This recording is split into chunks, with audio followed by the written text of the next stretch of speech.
Okay, we're in the geometric period. This is where the last video stopped off. So we're starting there, and next we'll go into orientalizing. So the geometric period, here is an example of statuary from the geometric period. This is Heracles and Knossos. It's believed to be the legendary Heracles and the centaur Knossos. Many of the hybrid human-animal myths came from other cultures. However, the centaur is completely Greek, so the sculptor had no clue how to portray him. Heracles is larger, showing that he is the victor. Obviously, a horse is bigger than a man. We've got the story of the centaur carrying Heracles' bride across the river and assaulting her. So basically, that's what had happened. The centaur Knossos came, stole his bride. Heracles went after him. You're seeing a lot of negative space in this sculpture. Now we're moving into the orientalizing art, 7th century BCE. So the Greeks borrowed many motifs from Egypt and the Near East arts, and this was due to close contact and trade because they're right next to each other pretty much. Trade accelerated at this time. Artists became more exposed to other cultures' works. We've got Greek men were usually nude and women were clothed at this time.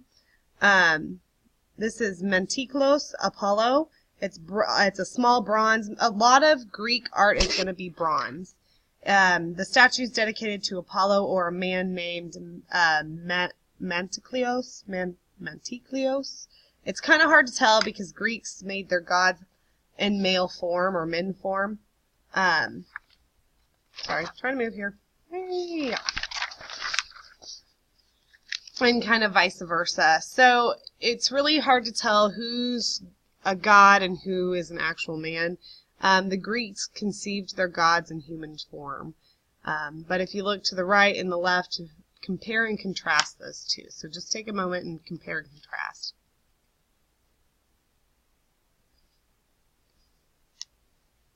This is the difference between geometric and orientalizing. So this is an orientalizing amorpha. Remember, the amorpha is a pitcher that has two handles. So you're going to compare and contrast, again, the difference between geometric and orientalizing. So take a second and do that as I talk. So this is considered a black figure vase. It silhouettes the black figures against the light background of natural kind of reddish clay, with linear details and size through the silhouettes. Then we also have a red figure vase. One of the most important styles of Greek figural painting is on this vase. It replaced the previously dominant style of the black figure vase painting just a few decades before. Figural depictions of red color on the black background. So the left for the geometric era is black figure painting, and the right we then come into red vase painting. The Greeks accomplished this process through using silica-laden slip and oxidization during the firing process. So the slip that was put onto it had ground up materials that whenever it was fired, it oxidized differently, so they then turned colors. There are three parts to this vase on the right, or this amorpha, that we want to talk about. There's a frieze, a cornice, and an architrave. So the frieze is an architectural ornament consisting of horizontal sculptured band between the architrave and the cornice. So the cornice is the molding at the corner between the ceiling and the top of the wall, so it's the very top. The architrave is right above the lintel, which if you know post and lintel construction, that's where it's at. The lintel, or the lowest division, in the entablature, which is the entire top section. So we've got this entire section. So we're looking at the cornice up here, the architrave down here, and then this would be the frieze. The frieze is the band in the middle. Derelict art. Remember we talked about the two different types of, which now I gotta find it, the two different types of, oh, hold on. Sorry, guys. Welcome back through. Okay. Okay, Daelic art. This is the increase in trade brought Greeks into direct contact with the monumental stone architecture of Egypt. So look at the connection between Egypt and this Greek sculpture. Soon after the first stone buildings and since the fall of the Mycenaeans appeared. Temple A on Crete is where this was found. This is Lady of Exura. Daelic is used when referring to an art style associated with the legendary artist Daedalus, or the skillful one is what his name means. Legend of him designing an Egyptian temple. So Daedalus was one of the first artists besides Imhotep, but was a very famous Greek artist who designed an Egyptian temple, and so this was either his or modeled after his. So it's considered Daedalic art. Now we're moving into the next period, the Archaic period between 600 and 480 BCE. Switching over. This is called a kuros or koros. This gentleman to the right here. And again, can you see the connections between the Greek and the Egyptian? Look for the differences and comparisons between the Greek and the Egyptian sculpture. What we're looking at here is rigidly frontal pose with the left foot advanced kind of slightly. The arms are held lightly or tightly to its side. The kuros were always nude instead of clothed and liberated from the original stone or block. So the difference being between these two is this is basically a very high relief, and this is actually liberated. There's spaces and negative space that we're seeing instead of just solely positive space. Kuros sculptors were also more interested in representing motion instead of form. So if you look at the kuros to the right, he is a little bit more fluid, right?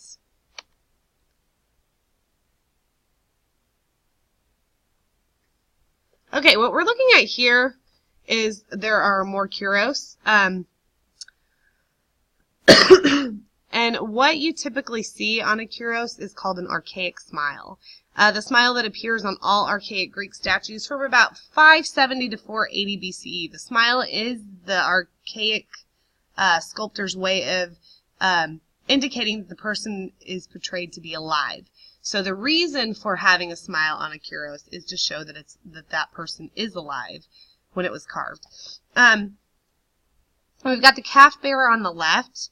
He's looking much more natural in pose than the Anavoas kuros on the right.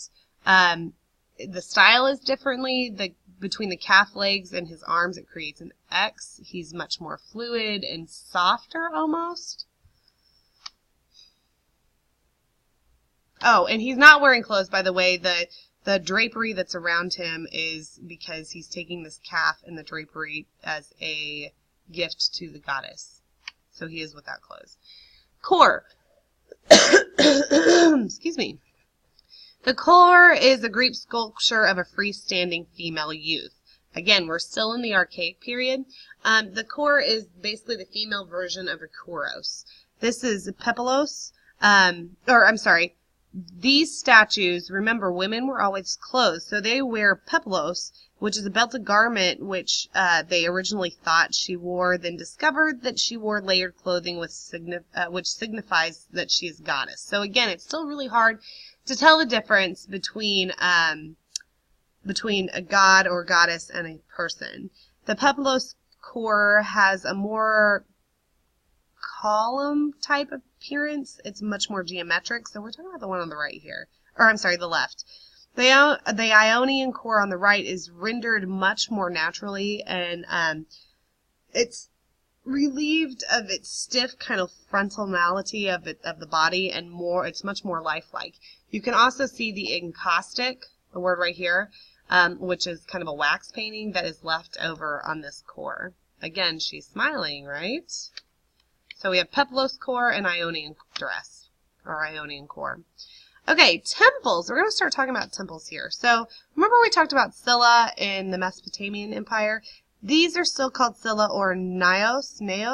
It's the principal interior of a room at the center of a Greek or Roman temple. So cella, the principal interior room at the center of a Greek or Roman temple, within which the cult statue is usually housed. So pranos is the space or porch in front of the cella or naos of a Greek temple. So we have a cella, which would be inside in the middle here, and then we have a pronos right here. Or naos, my bad. Hey, sorry. Or up here. There we go. Right there and right there. I'm trying to turn the page, guys.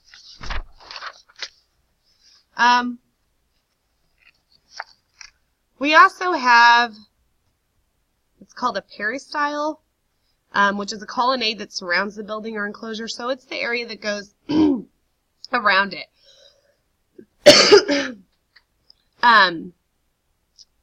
Back to Prienus in the 7th century BC in the Orientalizing era, this, sorry, I don't know what I'm saying there. Never mind. So we're also seeing a connection here to Egyptian column halls, influenced by which were either one was influenced by the other. So typically Greek sculpture or Greek architecture is influenced by the Egyptian column halls that we saw, say, in the Karnak Hall or temple. The altar is outside the temple facing the rising sun, so the Greeks gathered outside to worship. Temples were houses of the deities and not the worshippers. It was often elevated above the city so that you could see it from when you were in the city. The temple design is proportional. It's very proportional. It's very symmetrical. It's all order. It's very mathematical. Everything in the Greek structure typically is mathematical only.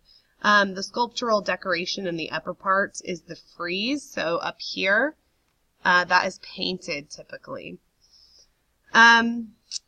The central row of columns dividing the cella into 2 rows, which leaves no room for the cult statues. So a lot of times here in the middle, there were columns that it would basically split it in half, and that was a structural solution, trying to keep it up. The columns were very massive, and sometimes the figures are used for columns. So, difference between Doric and Ionic orders. There's 2 different orders that we talk about, Doric and Ionic. The difference here began in the Archaic period and carries on to the rest of the periods. The Doric is a very simple and masculine, and the Doric also contains triglyph decoration, which we'll talk about that some more. So I want you to try to find this video on YouTube, because I know you can't watch it off of here, but try to find the difference here between the 2. So we've got 2 sides. We have the Doric order and we have the Ionic order. So take a second and take a look at those 2. You can pause me if you need to.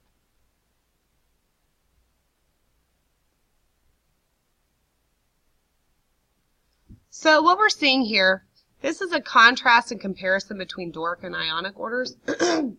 Again, sorry, I needed a drink. Again, the Doric order is much more masculine. It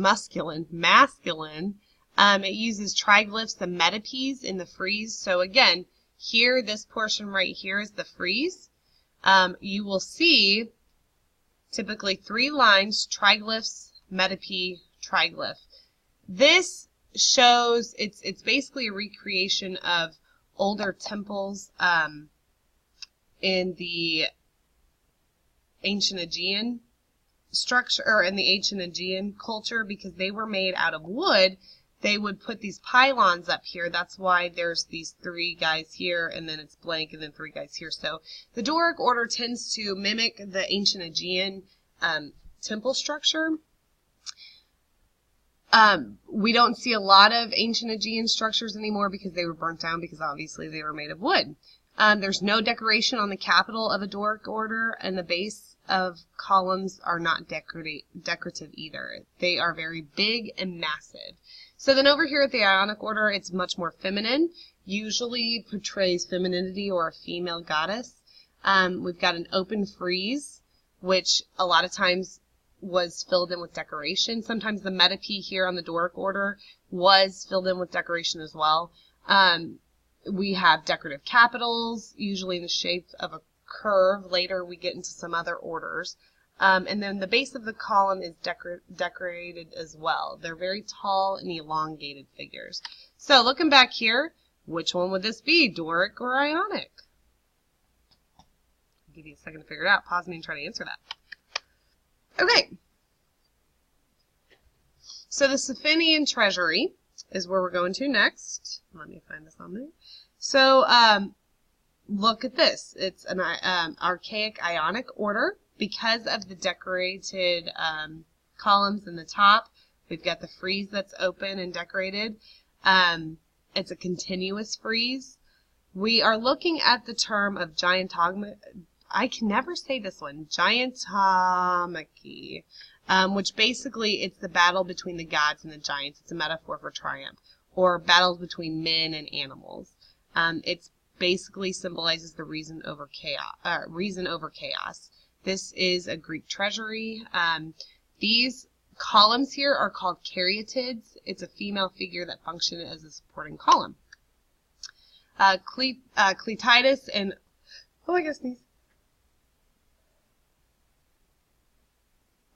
excuse me. Cleitidas and Ergotimos. We've got black figure painting, which dominated vase painting since the 7th century. Artists were looking for a new way of vase painting. Ecleus was the master black figure painter. His works were exported and used by other artists who most likely were most likely his apprentices. This is Lysipides. Lysipides was another artist, black figure side, most likely an apprentice of Aeschylus. And Oditus, painter, was kind of the painter was typically anonymous. Named was probably we're thinking that this person is who came up with the red figure painting. And then what we're seeing is the red figure gave clay painters more room to do more than just silhouettes. They got to actually put, if you look in this one, there's more detail. It gives kind of a third value. So we've got the dark value, the red value, and the white. This is through glazes and paints that were able to create actual texture instead of just implied texture. So we're looking at Eclitus versus Lysippes and Andokides. So these are three different artists. Can you see the similarities and the differences? Obviously, they studied with each other. Excius is the lead guy here. Again, compare and contrast. So we have Ephmidas. Whoops, that's not good.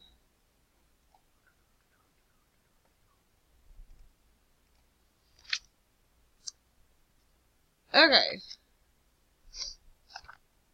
There we go. So we have Ephmidas and Euphronius here.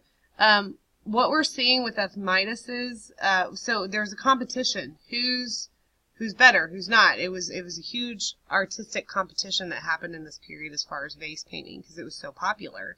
What we're seeing with Ephmidas here is foreshortening. There's a term. We're using foreshortening, which is a visual effect in which the object is shortened and turned deeper into the picture plane, which gives it a receding in space. So it's basically, if you looked in the mirror and you put your hand straight out in front of you, and what's reflected back to you is probably one of the harder things to draw because it's either receding in the picture plane or it's coming out of the picture plane. Then Euphronius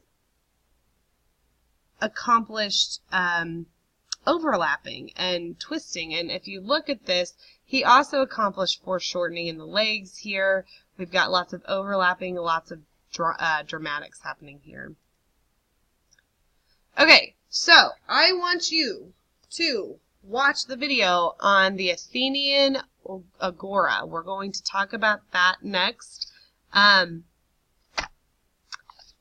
And just to give you a bit of a background here, about 569 to 500 BC, life of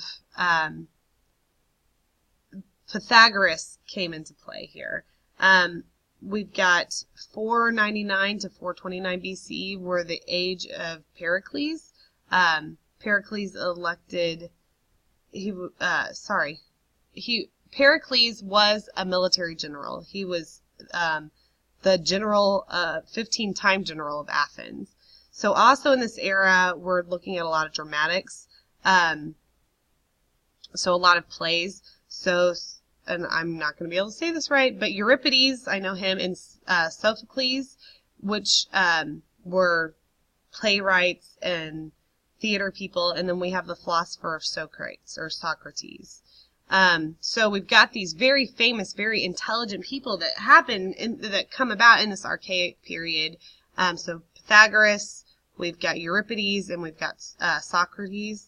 We're seeing the Persian War in 499. Remember, Alexander the Great was the one who went and burnt the Apondata of the Persians, of Xerxes. So then we have retaliation for the Persians coming to invade the Greeks. In 490, we've got there's the first Persian invasion, and the construction of the Parthenon began. So in 480, the second Persian invasion and sack of the Acropolis, so they came and sacked the Athenian Acropolis. If you guys know what that is, it's a very famous building in Athens, Greece. Whew! Here we go. So this is the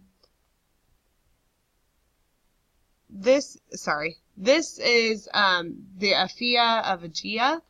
It is a temple. And we've got Apphia had an open 2-story interior plan. What type of temple is this? Is this Doric or Ionic?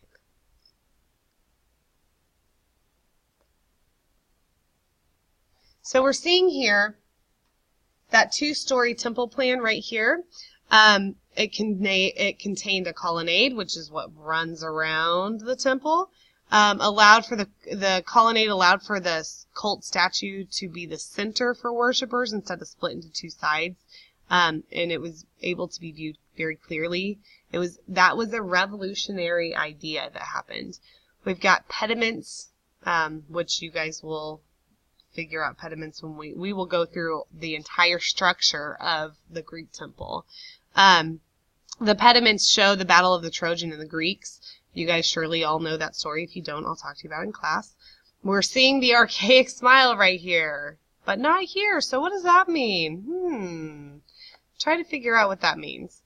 And it was so they had to, when they found these, it was in pieces, and so they had to rebuild them and put them together. So we're looking at, now we're moving to out of archaic into the early classical Greek stage.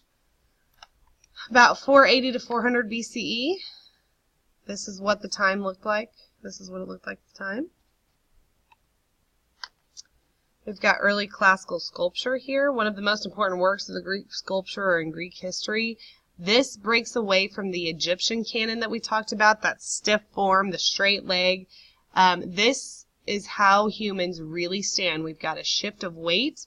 The hips are shifted, and this is called contrapposto. We will use this for thousands of years from now, way into the Renaissance and further.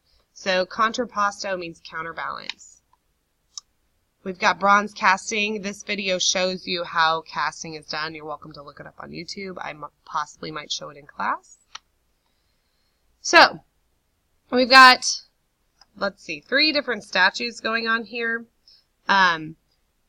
We've got the left one. This was submerged in a sunken ship in salt water for 2 millennia, and then it was finally found and restored. This is showing 3 different types of stances that were typically used. He lacks his shield and his helmet. This is considered extreme contrapposto. He's really bent and moved. His arms are free from the body. It's a masterpiece of hollow casting. The video before shows you what hollow casting is. It basically means that these fellows are hollow on the inside. Like I said, bronze was the medium of choice for the Greek people. So this middle one, again, was found in a shipwreck. Male human form in motion. It's in extreme motion. We've got a bearded god hurling a weapon, possibly a thunderbolt, but they're also possibly thinking this could be Poseidon, so it could be a trident. His arms are extended completely out from his body. His right heel is raised and shows lightness and stability of the hollow cast technique that happens. If you notice, a lot of the sculptures, a lot of the nude male sculptures at this time had little genitalia.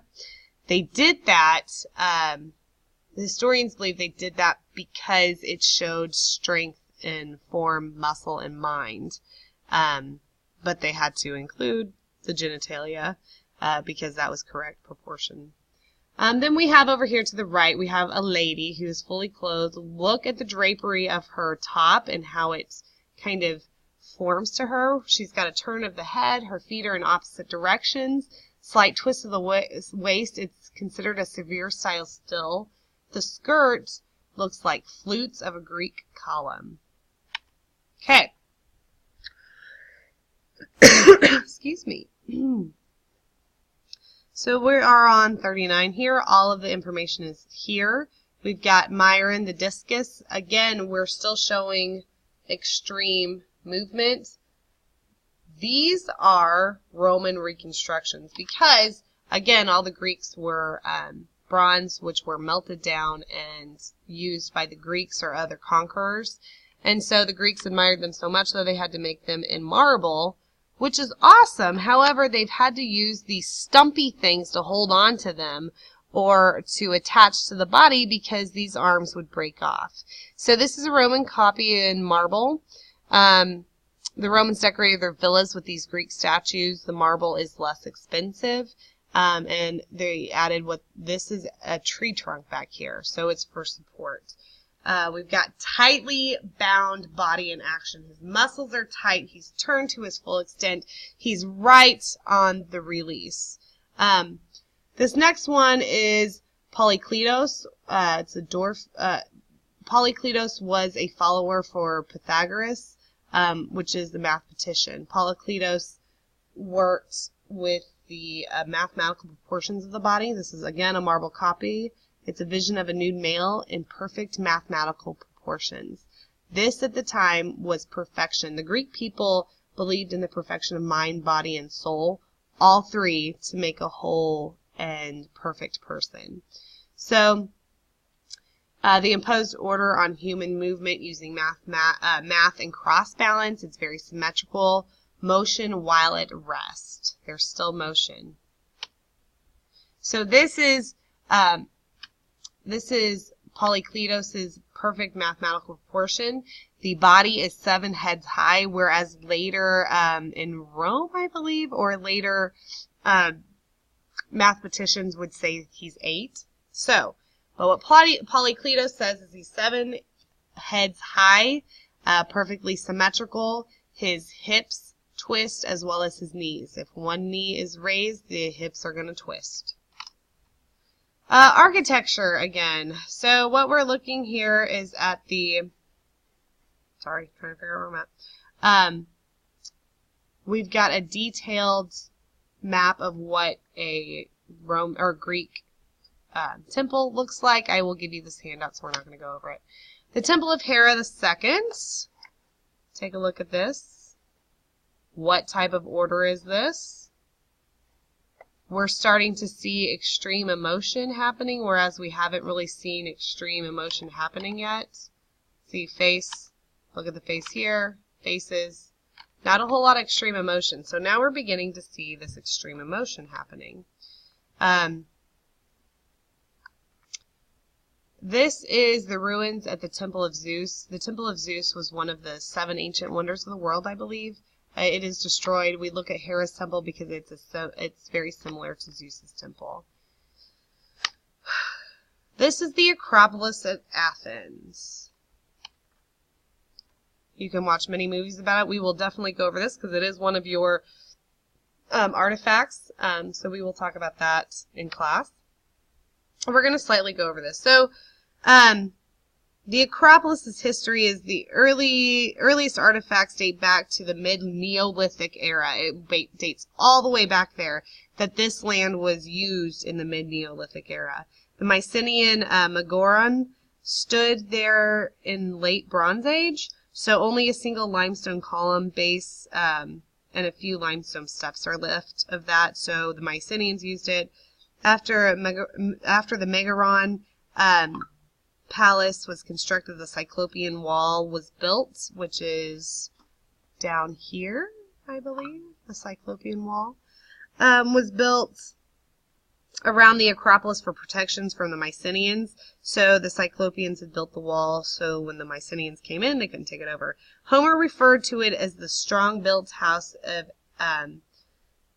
Eurystheus. 13th century BCE, an earthquake caused the fissure to split in the northeast corner, allowing the inhabitants to dig down for a well. So it was actually a good thing that that happened. And an elaborate set of stairs were carved and well provided the inhabitants with needed drinking water if the Acropolis was under siege. So many places had an Acropolis.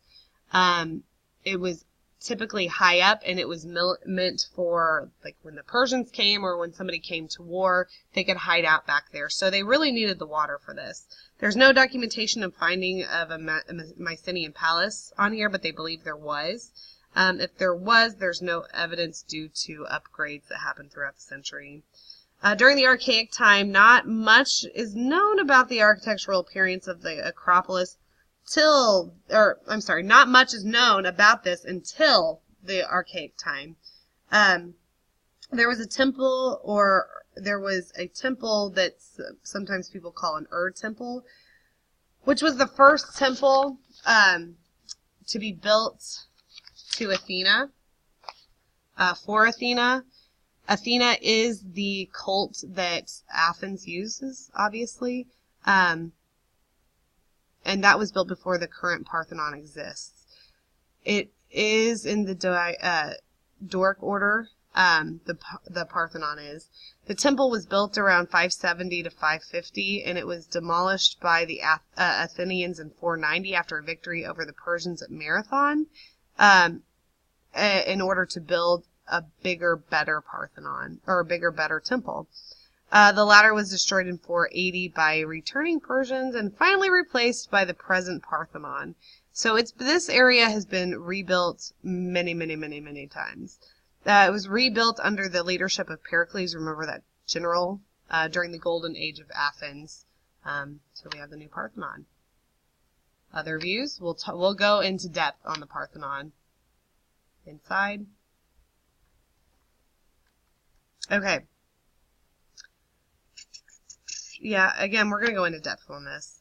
This is the cult statue of Athena. I'll tell you the whole story about that in class. Okay, we are on. This is considered Centauromachy, or that Gigantomachy, because it's animal versus human, right? The gods and people did not like centaurs because they would run away with everybody's women and do bad things to them. So it's that order over chaos. So what we're seeing here, excuse me, is the frieze on the Parthenon. One of the friezes. So we've got two. This is the birth of Athena and the story of that. We are solving a problem here. So if you look at this and you look at the one we looked at before, they form a triangle like the front of the pyramid. Or, no, not pyramid, my goodness, temple. But there was a problem to be solved because people were teeny tiny or having to lay down as if they were in the corners of this. So instead, what they solved is use this as a ground line. So this is the birth of Athena here. But we have Apollo, the sun god, and the horses in the chariot coming up. So they're using that as the horizon or ground line to Olympus. Excuse me. Sorry about that. So they're solving problems right and left. There it is again. Okay. Now, what we're seeing here is the beginning of kind of showing slight scandalous nudity. So we've got very almost wet clinging fabric. They are larger women, obviously, but we're starting to see the folds become fluid and not so stiff.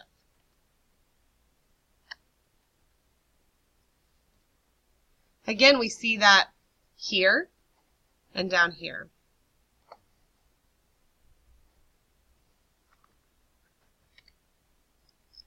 Okay, so this is another part of the Parthenon. Where are we at?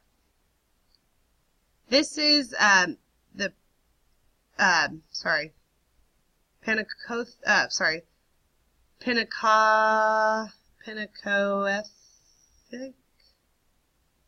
Anyway, it's the first museum in history. It's located at the front of the Parthenon, or of the Acropolis here.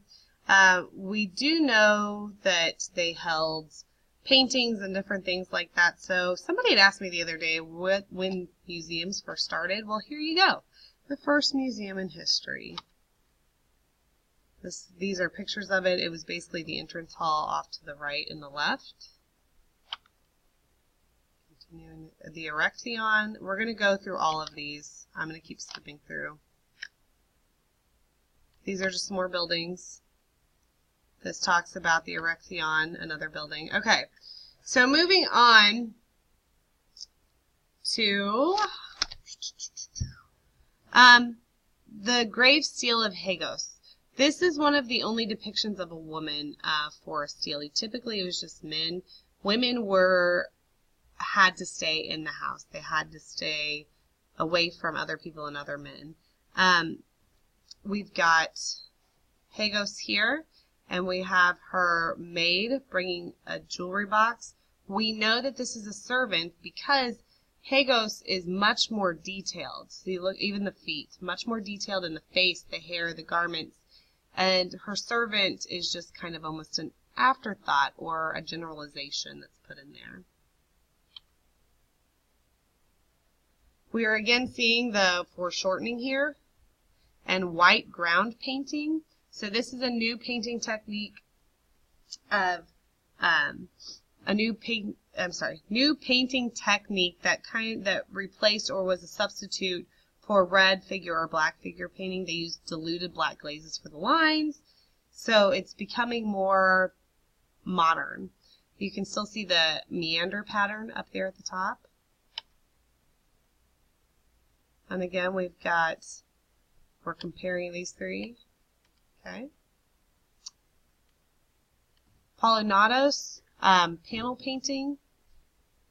What we're seeing here, comparing these two, we're seeing a single ground line typically used, but now we're also seeing people in the air or in more of perspective. So we're beginning to see perspective happening and occurring. We've got, one of the first narrative paintings, I guess you could call it narrative painting. Youth diving into a pool. This would be considered fresco or bueno fresco, which is true fresco, which is paint on wet plaster. And now we're moving into the late classical period. So the Peloponnesian War and the unceasing strife in the 4th century brought an end to the serene idealism that occurred during the 5th century. So a lot of upheaval, a lot of strife. There was disillusionment and alienation kind of followed this war, causing art to go through, art and thought to focus more on individual rather than the collective. So the Parthenon processional frieze, sorry, I don't know why I put that in there. Anyway, they're focusing more on the individual instead of the whole true, beautiful form, as well as real world apprentices rather than ideal world architecture and beings. So we're looking more into the real world now. So Praxiteles is the artist here. We're seeing the first nude woman in Greek art, created more of a humanizing spirit. We've got Hermes on the right, and he's very S-curve, and that extreme S-curve was found in Praxiteles' art. We have the goddess of love, Aphrodite, on the left. This, even though she is nude, it's not highly sexual in nature. It's actually more modest. It's more of her doing an everyday chore. She's about to step into the bathtub. So it's not intended for sexy. It's intended for practicality.